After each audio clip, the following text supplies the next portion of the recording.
Did you know that one Egyptian pharaoh destroyed 3,000 years of religion, possibly for love? In 1353 BCE, Pharaoh Akhenaten did the impossible.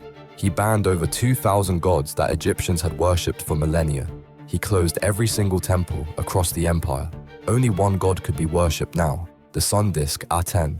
But here's the shocking part. He might have done it all for his wife, Nefertiti. Akhenaten moved Egypt's entire capital 200 miles south, building a massive new city from scratch in just 4 years. He ordered workers to chisel out the name Amun from every monument and replace it with Aten, millions of hours of back-breaking labor.